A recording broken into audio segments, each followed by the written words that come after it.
Assalamualaikum warahmatullahi wabarakatuh. Innal hamdalillah nahmaduhu wa nasta'inuhu wa nastaghfiruh wa na'udzu billahi min syururi anfusina wa min sayyiati a'malina. May yahdihillahu fala mudilla lahu wa may yudlil fala hadiya lahu. Asyhadu an la ilaha illallah wahdahu la syarika lah wa asyhadu anna Muhammadan abduhu wa rasuluhu la nabiyya ba'dah. Allahumma salli wa sallim ala nabiyyina Muhammadin wa ala alihi wa ashabihi wa man tabi'ahum bi ihsanin ila yaumiddin, amma ba'du. Alhamdulillah, jamaah yang dimuliakan oleh Allah Subhanahu wa taala, kembali tiada bosan dan jemunya kita untuk senantiasa bersyukur kepada Allah Subhanahu wa taala atas limpahan nikmat, limpahan karunia yang Allah Subhanahu wa taala limpahkan kepada kita. Tak lupa salawat dan salam semoga senantiasa dilimpah curahkan kepada Nabi kita, Nabi Muhammad sallallahu alaihi wasallam, keluarga, sahabat dan pengikut-pengikut beliau, umat-umat beliau yang tetap istiqamah, dan semoga kita tak masuk yang mendapatkan karunia istiqamah tersebut. Jamaah yang dimuliakan oleh Allah Subhanahu wa taala, kita sebagaimana kita ketahui bahwa saat ini kita sudah masuk di bulan Dzulhijjah. Ya, kalau sebelumnya kita menyampaikan bahwa kita akan masuk di bulan Dzulhijjah, ini kita sudah ada di dalam bulan Dzulhijjah tersebut. Ini malam masuk, ya, malam tanggal 4 Dzulhijjah. Nah, lalu apa istimewanya bulan Dzulhijjah itu?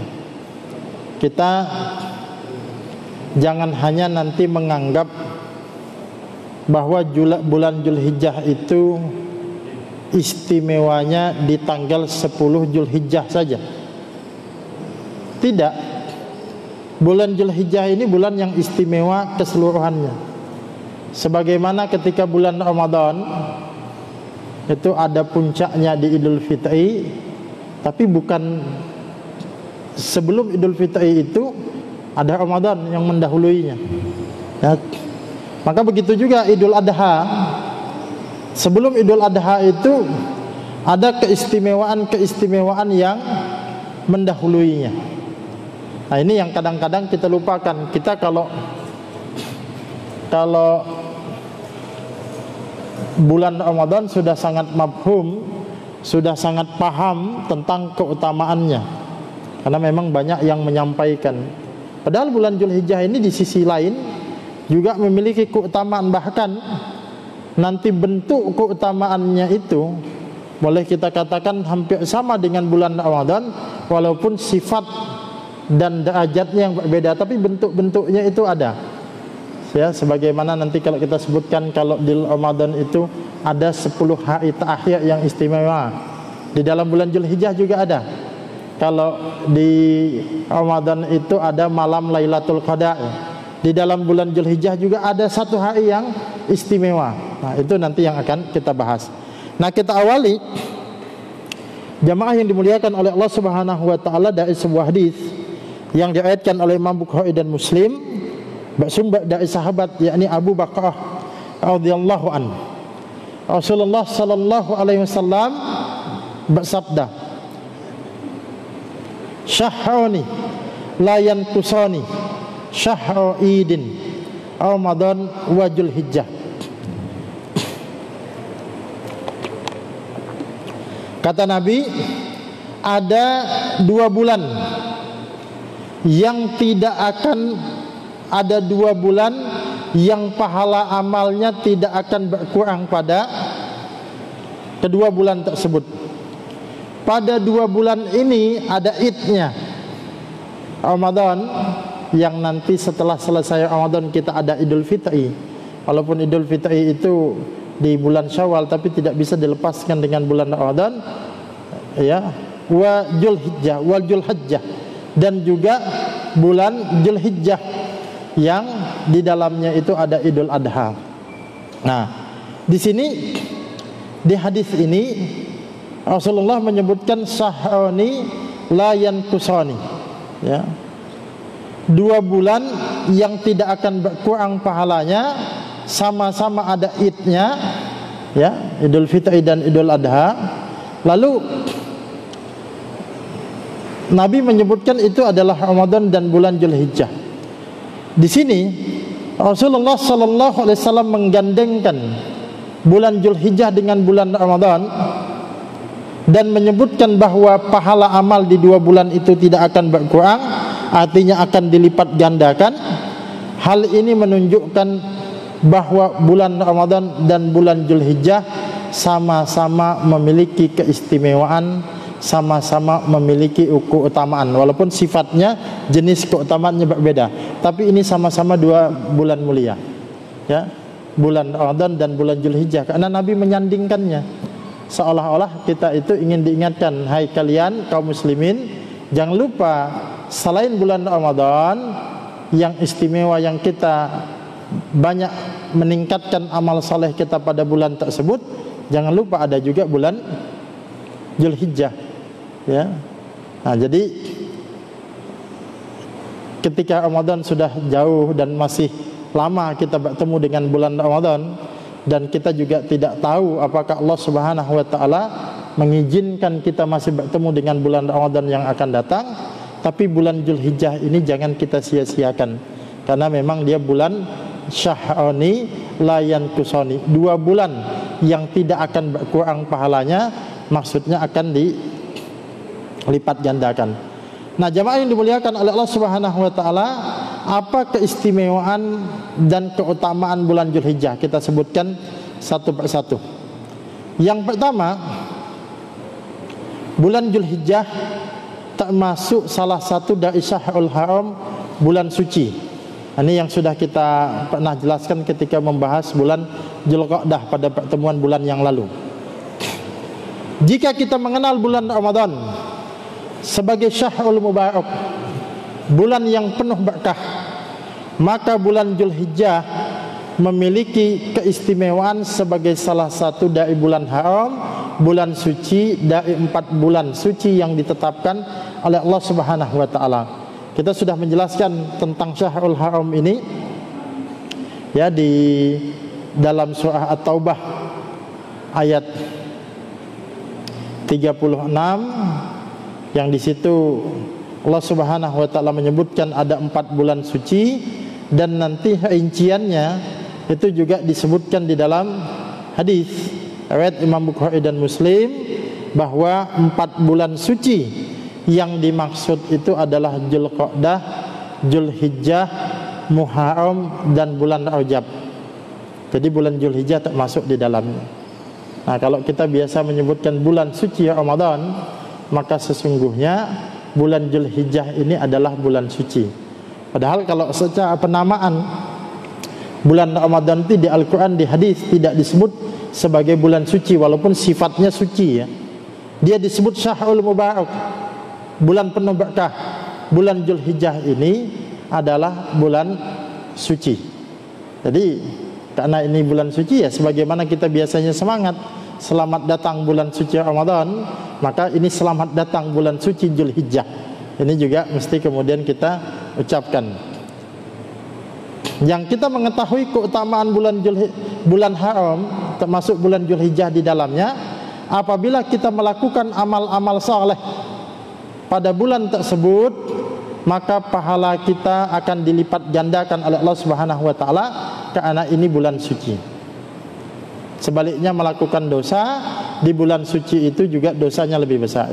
Ini keutamaan bulan Zulhijjah secara umum, dia termasuk bulan suci. Jadi keseluruhan bulan Zulhijjah, mulai tanggal 1 Zulhijjah sampai tanggal 29 atau 30 Zulhijjah, kalau sampai 30, 1 bulan penuh ini termasuk bulan suci, bulan haram yang amal soleh kita dilipat gandakan pahalanya oleh Allah Subhanahu wa taala pada bulan tersebut. Nah, sebagaimana 1 bulan Ramadan itu bulan yang penuh berkah. Yang kedua, nah, Kalau kita bulan Ramadan mengenal ada 10 malam terakhir, ya, ada 10 malam terakhir yang kita biasanya sudah semangat beribadah di bulan Ramadan, tapi 10 malam terakhir biasanya kita tingkatkan lagi. Makanya ada iktikaf, ya. Kemudian kita memperbanyak tilawah Al-Quran kita, memperbanyak zikir kita. Bahkan iktikaf itu kan tujuannya kita tidak atau mempersedikit atau bahkan tidak tidur satu malam, menghidupkan malam-malam itu dengan ibadah. Itu di 10 malam terakhir. Nah, di bulan Dzulhijjah ini juga terdapat 10 hari yang begitu utama. Cuma bedanya kalau di bulan Ramadan dia di 10 hari yang terakhir, di bulan Dzulhijjah itu justru dia adalah di 10 hari pertama, ya. Jadi kita ini tanggal 3 masuk tanggal 4 malam ini masih 10 hari pertama di bulan Dzulhijjah. Apa keutamaannya? Disebutkan di dalam sebuah hadis, ya, Nabi pernah bersabda, "Ma min ayyamin al-amalu salihu fiha ahabbu ilallah min hajihil ayyam." Yakni ayyamal ashri. Qalu ya Rasulullah, wala jihadu fi sabilillah. Qala walal jihadu fi sabilillah illa rajulun kharaja bi nafsihi wa malihi falam yarji min dzalika bi syai'in. Kata Nabi, tidak ada satu amal saleh yang lebih dicintai oleh Allah melebihi amal saleh yang dilakukan pada hari-hari ini, yakni yang dimaksud 10 hari pertama di bulan Dzulhijjah. Para sahabat bertanya, tidak pula jihad di jalan Allah? Maksudnya Nabi menjelaskan amalan 10 hari pertama itu sangat utama, Subhanahu wa ta'ala tidak ada yang bisa menandinginya. Sahabat paham, bukankah yang paling utama itu jihad? Jihad itu amal utama yang di dalam hadis disebut wadi'watus sanamihi al-jihadu fi sabilillah. Nabi mengatakan puncaknya agama ini adalah jihad fi sabilillah. Lalu Nabi mengatakan amal yang paling utama itu 10 hari pertama bulan Dzulhijjah. Maka sahabat mengkonfirmasi, apakah amalan jihad juga tidak bisa menandingi amalan 10 hari pertama bulan Dzulhijjah? Atau kalau kita balik ungkapannya begini, apakah 10 hari pertama bulan Dzulhijjah pahalanya itu lebih utama daripada jihad? Kata Nabi, iya. Walal jihadu fi sabilillah. Bahkan jihad fi sabilillah pun tidak bisa menandingi pahala 10 hari pertama di bulan Dzulhijjah. Amalan 10 hari pertama bulan Dzulhijjah, kecuali satu saja kata Nabi, ya, kecuali seseorang yang keluar dari rumahnya berangkat jihad dengan jiwa dan hartanya, namun tidak ada yang kembali satu pun. Maksudnya yang bisa menandingi itu adalah mati syahid. Itu aja. Kalau kita berangkat jihad dapat pahala, pulang masih hidup, itu lebih utama 10 hari pertama bulan Dzulhijjah. Ini bukan jihad tidak utama, jihad utama, tapi 10 hari pertama bulan Dzulhijjah itu dilipat gandakan pahalanya sehingga menjadi lebih utama lagi, ya. Nah, ini jamaah yang dimuliakan oleh Allah Subhanahu wa taala, ya. 10 hari pertama ini jangan kita sia-siakan. Jadi kalau kita nanti mau Idul Adha 10 Dzulhijjah itu mau panen pahala, ya menuai pahalanya itu mulai saat ini, mulai 1 Dzulhijjah sampai nanti puncaknya 10 Dzulhijjah, kita maksimalkan amal-amal saleh kita. Dan ya, Allah Subhanahu wa taala itu di dalam Al-Qur'an sampai bersumpah, ya, sampai bersumpah dengan 10 hari pertama di bulan Dzulhijjah ini. Nah, Ini ayatnya mungkin kita sudah sama-sama menghafal di juz 30. Dan kaidah itu mengatakan kalau Allah Subhanahu wa taala bersumpah dengan nama sesuatu, itu menunjukkan sesuatu itu sangat utama dan sesuatu itu sangat penting. Nah, di surah Al-Fajr, Al-Fajr itu di dalam ayat 1, 2 dan 3, di situ ada ya sumpah Allah Subhanahu wa taala yang pertama wal fajr, demi fajar, demi waktu subuh. Yang kedua adalah walayalin asar, dan demi hari yang 10, wasab'i wal watar, dan demi yang genap dan yang ganjil. Demi waktu subuh, ya kita tahu keutamaan waktu subuh ya. Nah di sini ada walayalin asar, demi hari yang 10 ya. Memang kalau terjemahnya demi malam yang 10, tapi para ulama menjelaskan tafsirannya demi hari yang 10. Apa yang dimaksud walayalin asar ini? Memang ada beberapa penjelasan para ulama di dalam tafsir itu ya. Termasuk di dalam tafsir Ibnu Katsir itu ada beberapa penjelasan. Tapi pendapat yang kuat, dan ini yang dipilih oleh Al-Imam Ibnu Katsir di dalam tafsirnya, bahwa yang dimaksud dengan walayalin asar, demi waktu yang 10, demi hari yang 10, maksudnya adalah 10 hari pertama bulan Dzulhijjah. Allah Subhanahu wa taala bersumpah demi 10 hari pertama yang bulan Dzulhijjah, 10 hari pertama bulan Dzulhijjah. Ini menunjukkan 10 hari ini begitu utama, makanya dijadikan Allah Subhanahu wa taala sebagai sumpah di sini. Nah, nanti kemudian kita lanjutkan, ada tafsirnya lagi, wasyab'i wal wata'i, demi yang genap dan demi yang ganjil. Loh, kok ada ganjil genap nih Pak ya? Ini kayak di Jakarta tuh ada plat mobil ganjil genap tuh ya. Jangan-jangan ini dalilnya gitu. Kan kalau kita cuma baca terjemah, ini pentingnya pengajian. Kalau kita cuma baca terjemah saja, atau cuma bisa sedikit bahasa Arab saja, kan kalau jadi TKI nanti kan bisa pulang bisa bahasa Arab juga. Tapi kan bingung, demi yang genap dan yang ganjil, apa maksudnya ayat ini? Nah ternyata yang dimaksud demi yang genap di sini itu adalah tanggal 10 Dzulhijjah, dan demi yang ganjil itu adalah tanggal 9 Dzulhijjah, yakni hari Arafah. Nanti akan kita bahas.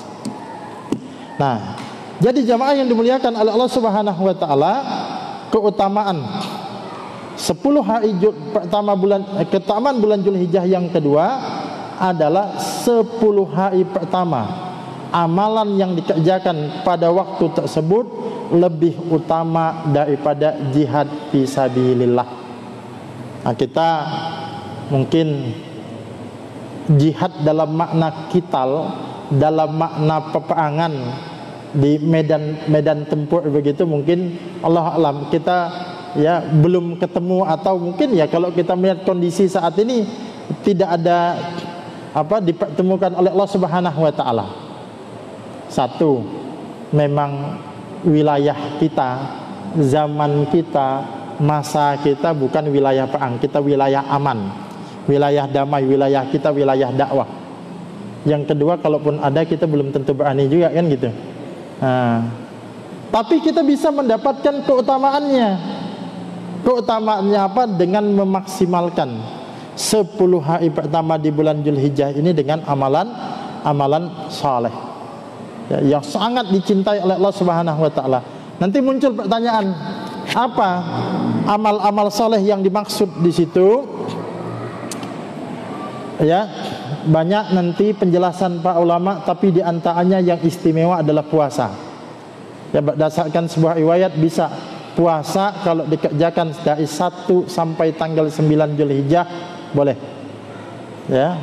Atau kalau kita tidak full 1 sampai 9 Dzulhijjah, paling tidak mengambil puasa sunnah yang sudah ada. Senin Kamisnya kita laksanakan. Ya. Atau di tanggal 9 Dzulhijjah nanti ada puasa Arafah. Lalu kita nanti ada mengenal puasa Ta'wiyah, Pak. tanggal 8 sampai tanggal 8 puasa Ta'wiyah, dilanjut tanggal 9 puasa Arafah. Nah, sebenarnya di tanggal 8 itu puasa Ta'wiyah itu tidak ada hadis yang sahih untuk mendukung itu. Kalau di puasa Arafah ada, itu jelas, ya.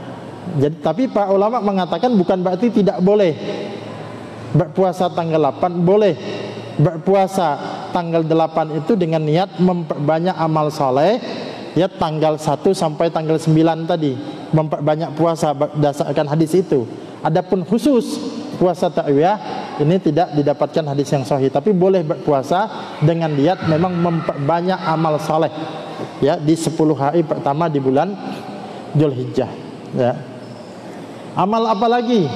Tentu memperbanyak zikir, memperbanyak sedekah, memperbanyak membaca Al-Quran kita, dan amal-amal soleh yang lainnya. Nah, itu yang kedua. Jadi yang pertama tadi dia termasuk salah satu bulan suci. Yang kedua 10 hari pertamanya amalannya lebih dicintai daripada jihad fisabilillah. Nah, yang ketiga, dari 10 hari pertama bulan Dzulhijjah ada satu hari yang sangat utama, yakni Yaumu Arafah. Nah, ini juga ada miripnya dengan bulan Ramadan. Kalau bulan Ramadan tadi kita menyinggung yang utama adalah 10 hari yang akhir. Dari 10 hari yang akhir itu dipilih satu malam, yakni Lailatul Qadar, malam kemuliaan, ya, yang kita semua memburunya. Nah, di bulan Dzulhijjah ini, jamaah yang dimuliakan oleh Allah Subhanahu wa taala, 10 hari pertamanya sampai tanggal 10 Dzulhijjah itu utama. Tapi ada satu hari lagi yang lebih utama, yakni Yaumu Arafah, tanggal 9 Dzulhijjah. Ini banyak keutamaan-keutamaannya. Di antaranya keutamaannya, ya, kita bacakan sebuah hadis dari Imam Muslim. Tidak ada satu hari pun yang Allah lebih banyak membebaskan hamba dari neraka kecuali hari Arafah.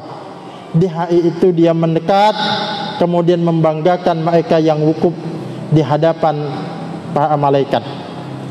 Jadi begini, Arafah itu utama bagi jamaah haji, ya. Itu kan kita mengetahui tanggal 9 Dzulhijjah itu wukuf di Arafah. Dan wukuf di Arafah itu al-hajju Arafah. Intinya haji itu adalah Arafah. Tidak ikut wukuf tidak sah kemudian hajinya. Tapi apalagi sekarang kita terhalang, ya. Mungkin bisa jadi sudah ada yang daftar gitu, ya. Sudah ada yang daftar haji tidak jadi berangkat, qadar Allah. Tidak perlu ada yang kita sesali, ya. Apalagi kemudian sampai memprotes takdir begini. Ini qadar Allah, takdirnya Allah Subhanahu wa taala. Nah, bagaimana kita yang sedang tidak melaksanakan ibadah haji? Apakah tetap bisa mendapatkan keutamaan Arafah? Tetap dapat. Keutamaannya apa? Pada hari tersebut Allah membebaskan hambanya dari api neraka. Maka banyak memohon ampun, istighfar pada tanggal 9 Dzulhijjah hari Arafah itu. Nanti ada amal-amal yang lain. Nah, kemudian apa lagi? Ya. Yang kedua adalah hari Arafah adalah hari yang utama dan istimewa di sisi Allah Subhanahu wa taala, dan doa pada hari tersebut merupakan doa yang mustajab, merupakan doa yang terbaik, ya. Jadi Allah Subhanahu wa taala sudah Rasulullah sallallahu alaihi wasallam itu menyebutkan ad-du'a'u khairud du'a yaumu Arafah. Sebaik-baik doa adalah doa pada hari Arafah. Nah, jadi tanggal 9 Dzulhijjah itu kita memperbanyak doa di situ. Apalagi kalau nanti kita kaitkan kita sedang dalam keadaan berpuasa. Orang berpuasa itu mustajab doanya. Ditambah lagi ini waktu yang istimewa. Nah, ini tentu lebih mustajab lagi. Nah, kemudian jamaah yang dimuliakan oleh Allah Subhanahu wa taala, di hari Arafah itu juga ada satu amalan yang juga sangat istimewa, yakni puasa. Ya. Sebenarnya puasa ini menunjukkan bahwa keistimewaan hari Arafah itu bisa didapatkan oleh selain jamaah haji. Ya, jadi bukan hanya jamaah haji saja yang mendapat keutamaan. Jamaah haji jelas dengan segala keutamaannya. Ya. Nah, kita yang sedang tidak melaksanakan ibadah haji ini, apa cara kita? Tadi memperbanyak istighfar, memohon ampun kepada Allah. Yang kedua memperbanyak doa. Yang ketiga adalah berpuasa, ya, atau yang dikenal dengan puasa Arafah. Yang Nabi bersabda di dalam hadisnya riwayat Imam Muslim, siyamu yaumi Arafah ahtasibu 'alallahi ayyukaffiru as-sanata allati qablahu wa sanata allati ba'dahu. Puasa pada hari Arafah, aku memohon kepada Allah agar puasa itu bisa menghapus dosa setahun sebelumnya dan setahun sesudahnya. Jadi kalau kita sebutkan di sini, kita ringkaskan apa keistimewaan puasa Arafah. Puasa satu hari itu bisa menghapuskan puasa 2 tahun, setahun sebelumnya dan setahun sesudahnya. Nah, di sini perlu ada sedikit catatan. Yang dimaksud dosa di sini, ya, sebagian ulama menjelaskan bahwa dosa yang dimaksud adalah dosa kecil, ya. Jadi jangan juga merasa nanti bahwa setelah kita puasa Arafah, wah, bersih dosa kita sehingga kita tidak merasa perlu untuk bertaubat. Yang dimaksud akan dihapuskan di situ adalah dosa-dosa kecil. Ini banyak didukung oleh beberapa dalil. Misalnya dalam surah An-Nisa ayat 31, di situ dikatakan, jika kamu menjauhi dosa-dosa besar di antara dosa-dosa yang dilarang, kamu mengerjakannya, niscaya kami hapus kesalahan-kesalahanmu, dosa-dosamu yang kecil, dan kami masukkan kamu ke tempat yang mulia, yakni syurga. Jadi saatnya dihapuskan dosa-dosa di situ adalah apabila dosa-dosa besar dijauhi, maka dosa-dosa kecil akan dihapuskan. Ini juga didukung dalam sebuah hadis, ya, dari Abu Hurairah, ia berkata, anna Rasulullah sallallahu alaihi wasallam kana yaqulu, Rasulullah bersabda, as-salawatul khams wal jum'atu ilal jum'ah wa ramadan ila ramadan mukaffiratun ma bainahunna idza tanabal kaba'ir. Bahwasanya,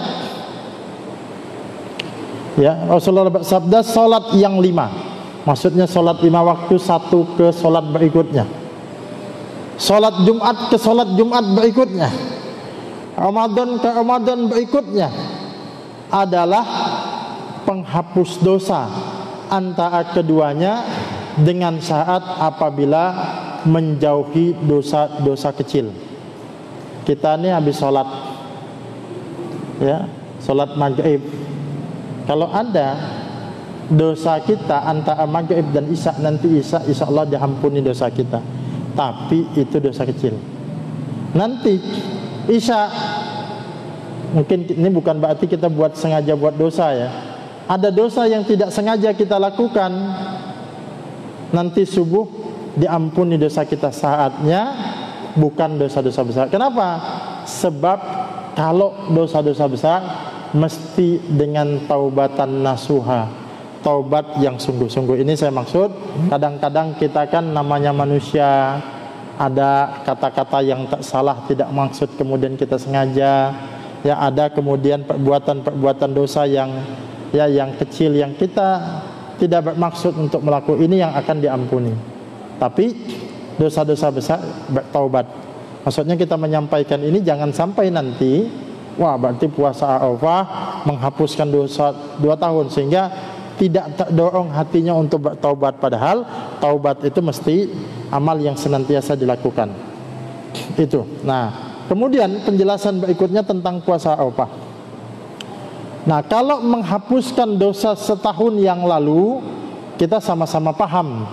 Karena nanti banyak amalan-amalan yang menyebutkan tentang keutamaan sejenis. Misalnya Ramadan itu menghapuskan dosa yang telah lalu. Ya. Cuma di sini dikatakan keutamaannya selain menghapuskan dosa yang telah lalu, juga menghapus dosa yang akan datang. Nah, ini unik ini. Apa maksud menghapuskan dosa akan datang? Padahal kita belum melakukan apa-apa. Nah, apakah atau jangan sampai nanti dipahami begini, berarti kita semacam punya kartu pengampunan, Pak. Berarti kalau sudah puasa Arafah ini kita lakukan, besok-besok kita maksiat, besok-besok kita dosa, tidak apa-apa. Sebab apa? Sudah dapat kartu pengampunan puasa Arafah. Nah, bukan begitu maksudnya. Nih, jangan sampai ini pokoknya diampuni dosanya nanti ya besoknya atau malam besoknya dia sudah melakukan dosa dan maksiat. Alasannya apa? Alasannya sudah dapat kartu pengampunan, begitu. Bukan. Yang dimaksud di sini sebagian ulama mengatakan bahwa maknanya adalah Allah Ta'ala menjaga ia dari melakukan dosa di tahun depan. Jadi kita itu diberikan taufik oleh Allah Subhanahu wa taala supaya terhindar dari dosa. Ya, makanya ada hadis ihfazillah yahfazka. Jika kamu menjaga Allah, maka Allah yang akan menjagamu. Maksudnya menjaga kita itu bagaimana dihindarkan kita dari dosa dan maksiat. Diberikan taufik oleh Allah Subhanahu wa taala. Dan ini yang lebih penting, ya. Kita supaya jangan sampai melakukan dosa dan maksiat. Jadi kesimpulannya, orang yang berpuasa di hari Arafah, ya, selain dosanya yang telah lalu akan diampuni, maka dia juga akan dilindungi atau dijaga dari melakukan dosa berikutnya. Nah, itu keutamaan yang ketiga. Jadi kalau kita ulang tadi, keutamaan pertama, bulan Dzulhijjah itu adalah dia termasuk bulan suci yang amal pahalanya dilipat gandakan. Keutamaan yang kedua, 10 hari pertama di bulan Dzulhijjah amalannya itu amat dicintai Allah, bahkan melebihi pahala jihad fisabilillah. Yang ketiga, ada 1 hari yang istimewa, yakni hari Arafah, yang kita baik untuk memperbanyak amal di situ, termasuk di antaranya puasa. Dengan puasa Arafah, dosa kita tahun lalu akan diampuni dan kita akan dilindungi dari melakukan dosa-dosa pada bulan berikutnya, pada tahun akan datang. Nah, kemudian jamaah yang dimuliakan oleh Allah Subhanahu wa taala, keutamaan berikutnya adalah yakni di dalam bulan Dzulhijjah ini ada 1 hari istimewa yang merupakan hari Id yang kita kenal dengan Idul Adha. Yang Idul Adha ini juga nanti disebut sebagai apa? Yaumun Nahar. Yaumun Nahar itu adalah hari penyembelihan. Ya. Kita hari penyembelihan. Dan ini yang sudah kita bahas, ada 2 amalan utama di situ. Fasholli li rabbika wanhar. Ya. Dirikanlah salat untuk Tuhanmu dan berkurbanlah. Ya. Bahkan kalau kita melihat sedikit, ini bukan maksud membandingkan, tapi kalau kita ingin melihat Idul Adha ini lebih punya keistimewaan di satu sisi ya, kalau kita kemudian bandingkan dengan Idul Fitri. Setelah sholat Id itu masih ada amalan yang perlu kita lakukan, yakni menyembelih hewan kurban. Kalau Idul Fitri setelah sholat Id tidak ada amalan khusus, Pak. Kalau silaturahim kunjung mengunjungi itu kan sifatnya sosial, silaturahim yang memang kita disuruh menyambung kapan saja. Tapi di Idul Adha ini ada kurban. Nah, walaupun di sisi lain juga kita melihat ada kesamaan dengan Idul Fitri. Kalau di Idul Fitri, di Idul Adha ini ada syariat kurban yang intinya sama-sama kita berbagi. Itu keutamaan yang keempat. Ada Yaumun Nahar, ada Zulhijjahnya, ada Idul Adha-nya, mohon maaf. Kemudian keutamaan berikutnya, keutamaan bulan Zulhijjah juga terdapat pada hari ke-11, 12 dan 13 yang dikenal dengan hari Tasyrik, ya, yang Allah Subhanahu wa taala mengkhususkan pada hari-hari tersebut sebagai hari-hari untuk makan, minum dan berzikir kepada Allah Subhanahu wa taala. Maksudnya bagaimana? Kalau Syawal, Idul Fitri itu idnya satu hari. Kalau cuma di kita aja yang hebat tuh Pak, ada lebaran ke-1, lebaran kedua, lebaran ke, tapi secara hukum dia cuma satu. Di tanggal 2 Syawal, kalau kita mau puasa sunnah itu sudah boleh. Yang tidak boleh kan di tanggal 1 Syawalnya. Tanggal 2 Syawal itu mau puasa Syawal sudah boleh, puasa sunnah. Cuma persoalannya sanggup apa enggak, itu aja. Sebab lontong masih banyak gitu ya, masih kue-kue makanan opor masih banyak, itu aja persoalannya. Tapi secara hukum tanggal 2 Syawal itu sudah boleh untuk puasa, artinya idnya sudah selesai. Tapi di bulan Zulhijjah idnya memang betul di tanggal 10 Zulhijjah Idul Adha itu, tapi 11, 12, 13 hari Tasyrik yang memang di situ masih ditetapkan makan, minum dan berzikir. Makanya mengumandangkan takbir itu sampai tanggal 13 Zulhijjah itu, ya. Ini menunjukkan keistimewaannya, ya. Dan kita belum boleh puasa di tanggal 11, 12, 13. Jadi 4 hari kita tidak puasa. Nah, ini jamaah yang dimuliakan oleh Allah Subhanahu wa taala. 5 keutamaan yang kita sebutkan tadi. Yang pertama, termasuk sebagai bulan suci yang amal pahalanya dilipat gandakan. Yang kedua, amalan pada 10 hari pertamanya dicintai Allah, bahkan melebihi dicintai dari jihad fisabilillah. Yang ketiga, ada hari Arafah yang apabila kita berpuasa pada tanggal 9 Zulhijjah tersebut diampuni dosa kita selama 2 tahun. Yang keempat, bulan Zulhijjah ada Idul Adha, ada Yaumun Nahar, yaitu hari penyembelihan dan juga disyariatkannya salat. Kemudian yang kelima ada hari Tasyrik, yang hari makan dan minum, dan kita diperintahkan untuk berzikir kepada Allah Subhanahu wa taala. Nah, tadi saya membandingkan dengan Ramadan, bukan bermaksud kemudian ingin mengatakan Ramadan itu tidak utama. Ramadan itu bulan paling penuh berkah, paling utama. Hanya saja maksudnya kalau kita terbiasa mengejar keutamaan Ramadan, setelah Ramadan itu boleh kita katakan ada urutan kedua, bulan Zulhijjah, yang harusnya kita juga bersemangat, ya, mendulang pahala mengerjakan amal soleh pada bulan tersebut. Nah, ini mumpung masih di 10 hari pertama bulan Zulhijjah, kita banyak puasa kita banyak zikir kita banyak Al-Quran kita banyak sedekah kita. Mudah-mudahan amal-amal kita semua diterima oleh Allah Subhanahu wa taala. Mudah-mudahan ada manfaatnya. Sudah masuk waktu Isya, kita tutup dengan doa penutup majelis. Subhanakallahumma wa bihamdika asyhadu an la ilaha illa anta astaghfiruka wa atubu ilaik. Sekian, assalamualaikum warahmatullahi wabarakatuh.